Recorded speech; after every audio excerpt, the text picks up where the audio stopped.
બનાસકાંઠાના ડીસા શહેરમાં પહોંચ્યા રાજ્ય શિક્ષણ મંત્રી શ્રીમતી રેવાબા જાડેજા અને કસ્તુરબા ગાંધી બાલિકા વિદ્યાલયની મુલાકાત લીધી અને શું કહી રહ્યા છે આવો તે સાંભળીએ।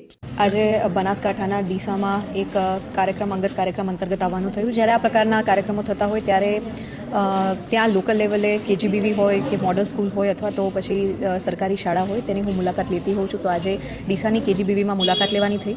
અહીં વ્યવસ્થા જોઈ અને જે બાળકીઓ અભ્યાસ કરે છે એમને કનેક્ટિવિટી માટે મોડેલ સ્કૂલ આપવામાં આવેલી છે। દીકરીઓ સાથે સંવાદ કરવાની તક મળી અને ખૂબ જ સરસ ઉત્સાહપૂર્વક દીકરીઓએ પણ પાર્ટિસિપેશન કર્યું અને આપણી ગુજરાતની દીકરીઓમાં ખૂબ જ ટેલેન્ટ કૌશલ્ય છે એ દરેક ક્ષેત્રમાં આગળ વધી શકે એ માટેનું મંચ એમને શિક્ષણ વિભાગ દ્વારા પ્રોવાઈડ કરવામાં આવે છે। ત્યારે સમગ્ર ગુજરાતમાં લગભગ 259 જેટલી કેજીબીવી છે જેમાં 33,000 કરતાં વધારે દીકરીઓ અભ્યાસ કરી રહી છે। તો આ પ્રકારની ફેસિલિટી એ દીકરીઓના સર્વાંગી વિકાસ માટે અને ઘરથી દૂર રહી અને ઘર જેવા વાતાવરણમાં ચાહે એમના પોષણની વાત આવે, ચાહે એમના શિક્ષણની વાત આવે, ચાહે એમના સર્વાંગી વિકાસની વાત આવે, મૂલ્યો આધારિત શિક્ષણની વાત આવે, આ તમામ આયામોમાં ધ્યાન રાખીને શિક્ષણ વિભાગ સતત કાર્યરત છે। ત્યારે એવી જ રીતે આજ રોજ ડીસા ખાતેની કેજીબીવીમાં દીકરીઓ સાથે મુલાકાત કરવાનો અવસર મળ્યો અને એ તમામ દીકરીઓને તેમજ કેજીબીવીના સ્ટાફને ખૂબ હૃદયપૂર્વકની શુભકામનાઓ આપું છું।